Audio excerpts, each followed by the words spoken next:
Good afternoon, ladies and gentlemen, and thank you for joining us for this session. Those of us who decided to walk in the streets of Ljubljana instead of sitting here and listening this session will be sorry, but you will tell them how good session they missed.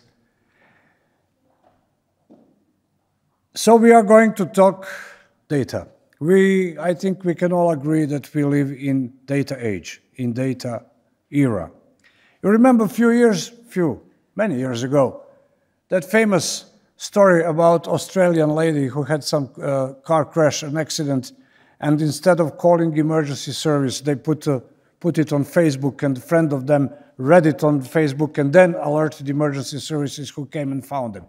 Now it is becoming more and more like this, but now the privilege is that PSAPs can also receive data, react on data, not only voice calls as it used to be before. In this session, we are going to talk about open data, about big data, about data security, about privacies in using data, and I think the major thing is how to convert all this data that is coming to PSAP to a useful information that is going to be transferred to first responders and used. Because we are flooded with data, but information needs to be extracted from this data. And I invite Andrew Campbell Watson, who is global government industry expert of Huawei, who is going to talk about data planning for control rooms. A few words about Andrew. He has over 20 years experience as Chief Information Officer of various UK and international public safety organizations. I can guarantee this is the right information. We spoke today and we found a number of joint friends whom he met while doing all these types of jobs. He now works across the globe with mostly government-level agencies to help those that protect the public, ensure they both plan for and achieve the maximum benefit from new investments in technology. And he is a passionate advocate of making data work harder. Andrew, the floor is yours.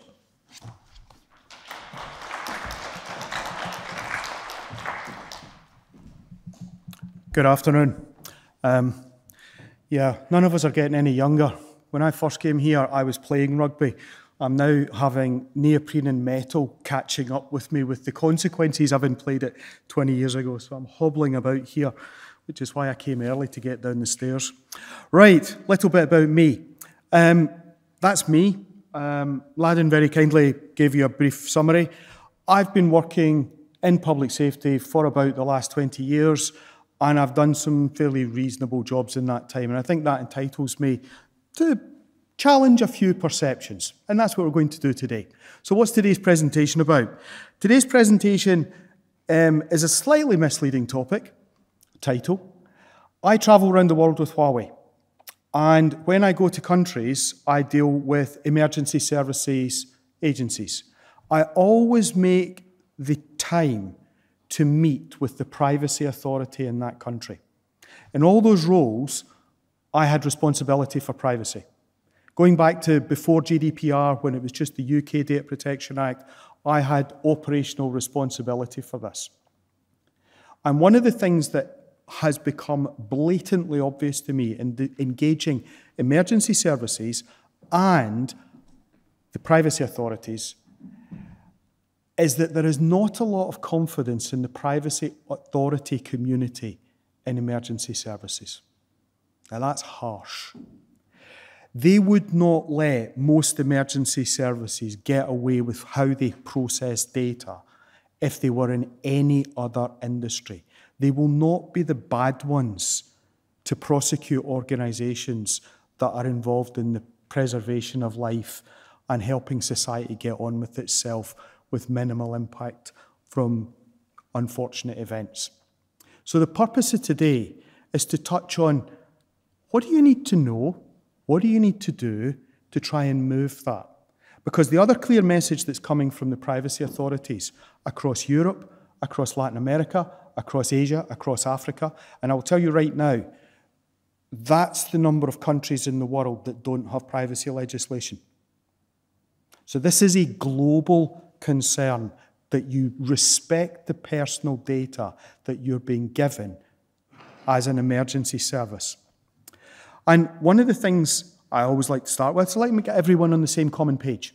Everyone starts from the same place. So, after all those years of doing this, what do we think the answer to this question is?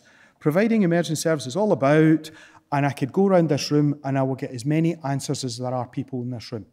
But I'm going to look at this through the lens of a CIO. And I will just quickly say, although I work for a very technical company, I have never in my life been a CTO. I've never done technology. It's always been information and process.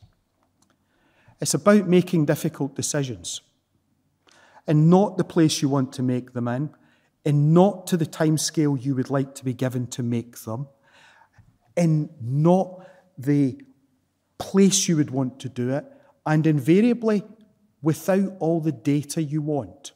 And this is the key point at the end. This is where the information authorities are focusing their interest. You're making decisions with incomplete data.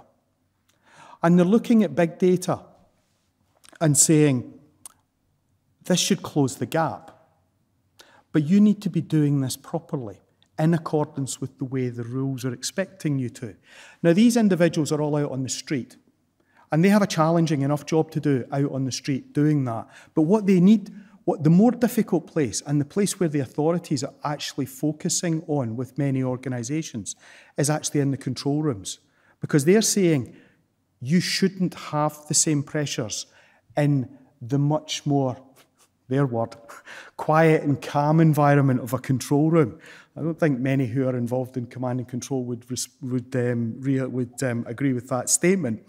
But they're saying you should have access to more data and make more informed decisions and be able to process the data more carefully. And we'll get on to what I mean by that in a minute. Now, I have many of these word salad things. I have a couple from London Ambulance and from the Metropolitan Police, but they're on flip charts. But I pinched this one off the internet. But the words are all the same. They're all the concerns about how to make those decisions, risks, consequences.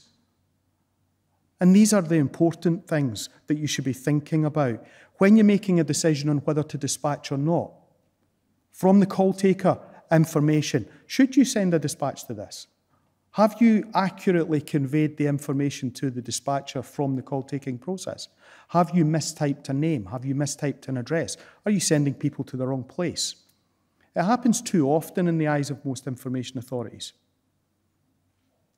Now, this thing about not having enough data to make decisions, you can go to, that's where you get a bit lighthearted, you can go to that font of impartial analysis, Mr. Spock, and there's a quote from one Star Trek episode where he said, insufficient data always invites danger. And he goes on to say, assume wisely. Now, there's another word for this, and I've used this presentation to ministers, prime ministers, chiefs of police, senior ambulance officers all across the world. And what I'm going to put up next will make people feel uncomfortable, because there's another word for assume wisely.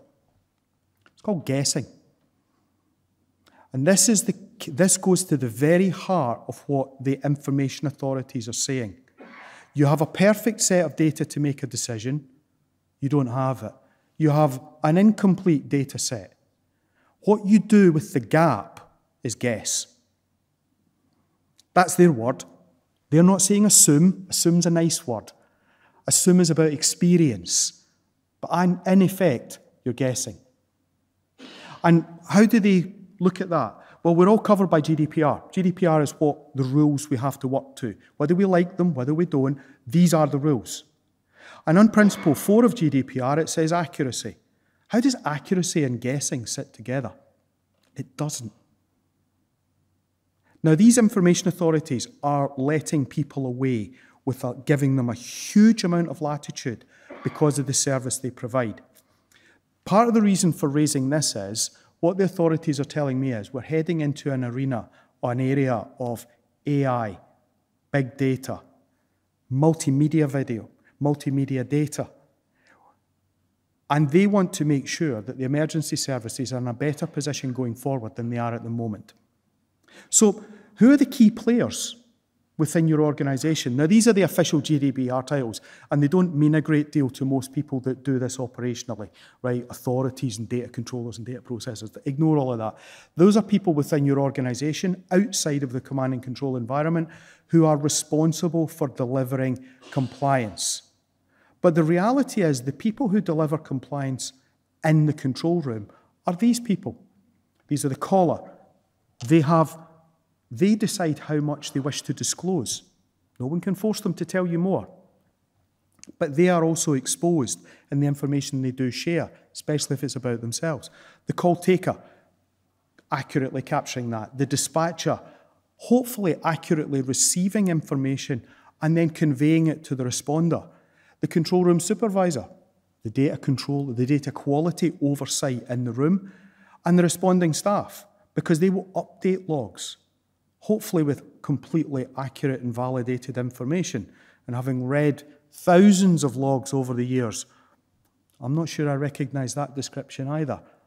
In many cases, not all. In many, people do a fantastic job. Let's have a quick look at the actual process. Let's break it down into something that looks a bit architecture-y. When you do the pickup, the first time you hit answer, whether you touch the screen, press the button, lift the handset, you have personal data. You have a number and you have a location, hopefully if ALM's working. That's identifiable information as far as GDPR is concerned. So from the very get-go, you are processing personal data.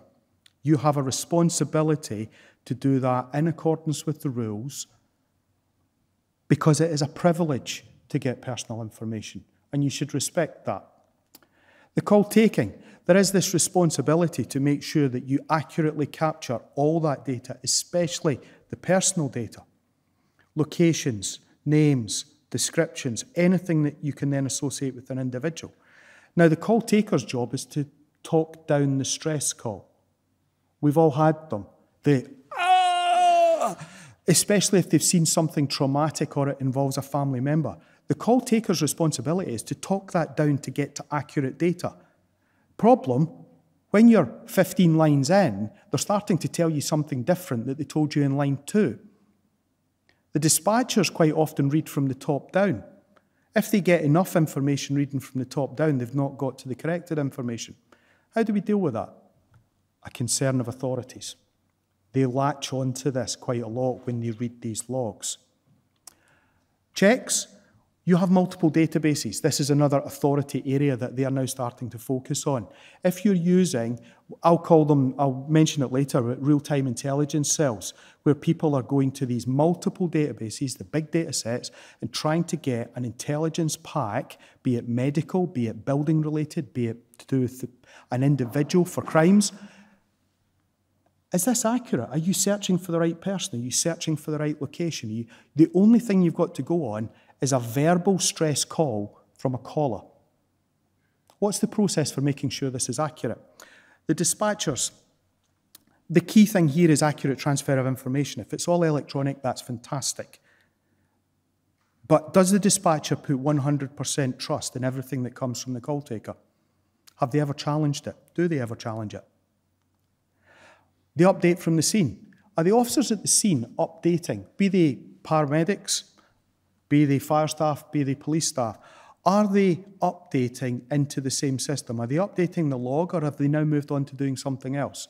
In terms of accuracy of processing, do you now have 2 systems with 2 different stories in it? And how do you reconcile that when you close the call? How do you reconcile the fact that the CAD log tells you one spelling of a name, and yet the intelligence or scene log for whatever system you use, depending on your branch of emergency services, does it reconcile? And if it doesn't, whose job is it to make sure somehow it's flagged? Because there is 1 degree of separation between every person in this room and myself, right?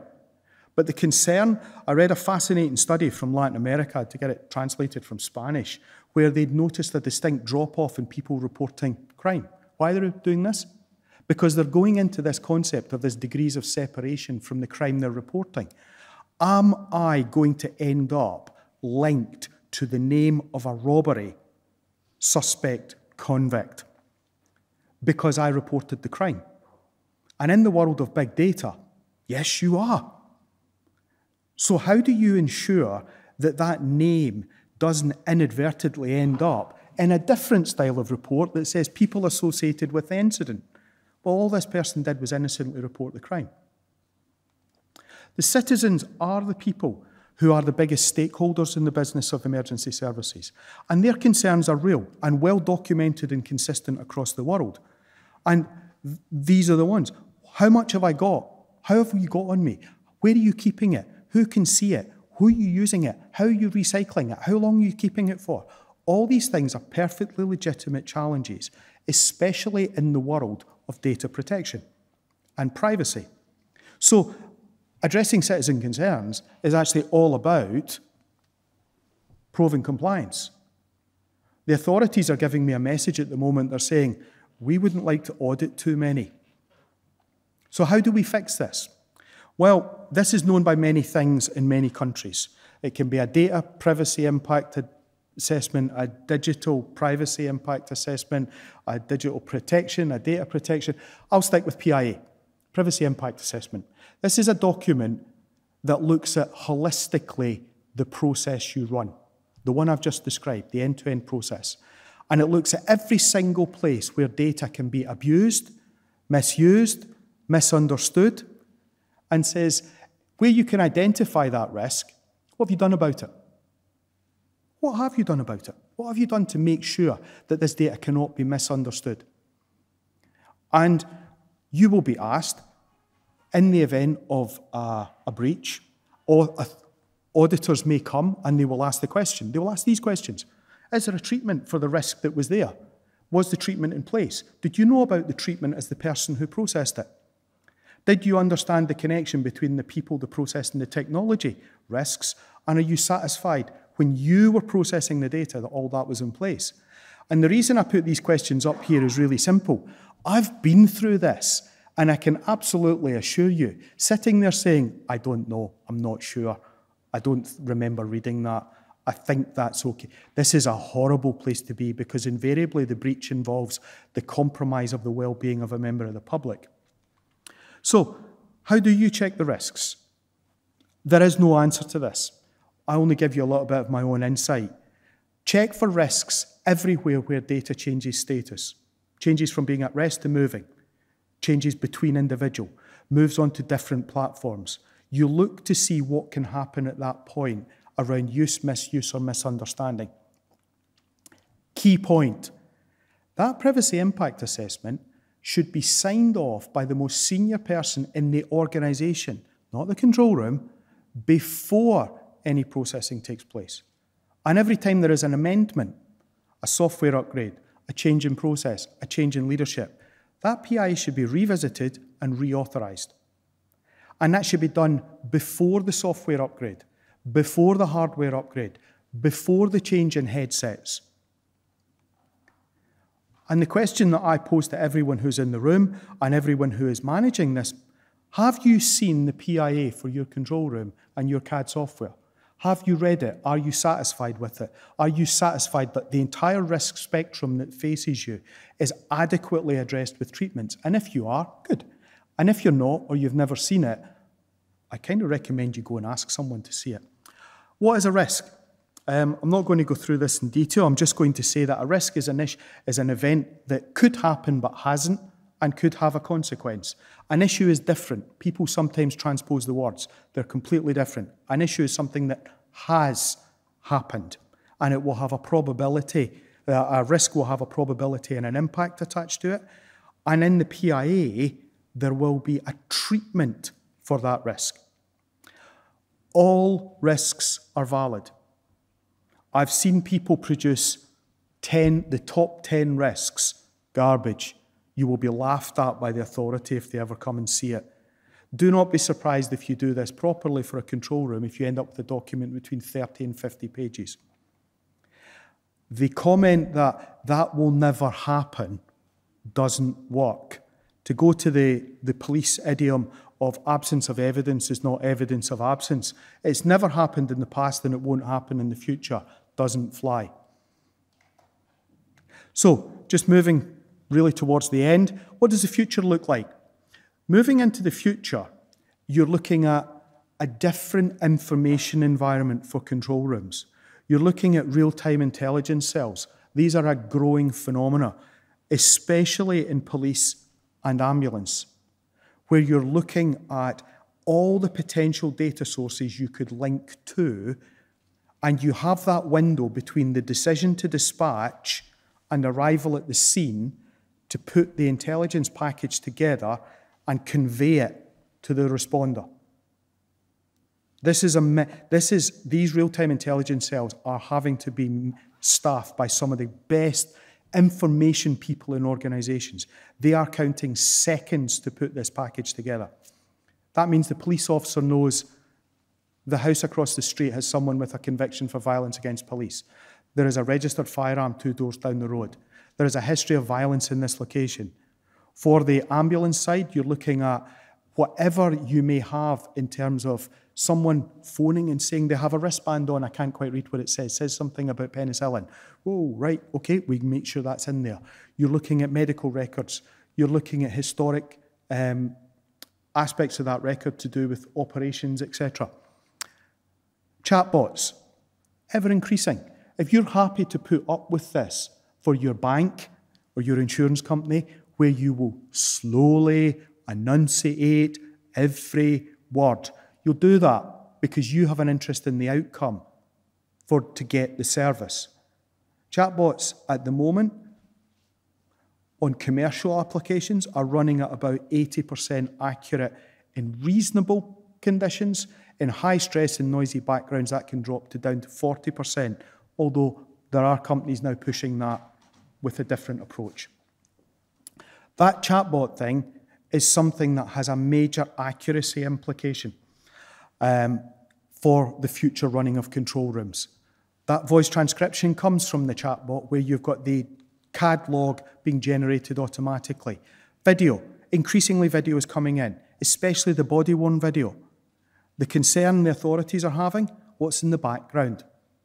How many casual images of personal pictures are being caught? How many people who are unconnected with the incident are being caught? And what are you doing to anonymise that? 5G just opens up the whole debate of the amount of data you can bring in to being almost unlimited. AI, you've got AI legislation coming. The more AI definition yet to be agreed coming into control rooms, you're going to have to explain how it works. And the people that write this stuff can't explain how it works. So what chance have you got when you're being investigated around a breach and you can't explain how the thing works? So please, this is the time to fix this when it's relatively static and stable environments of process.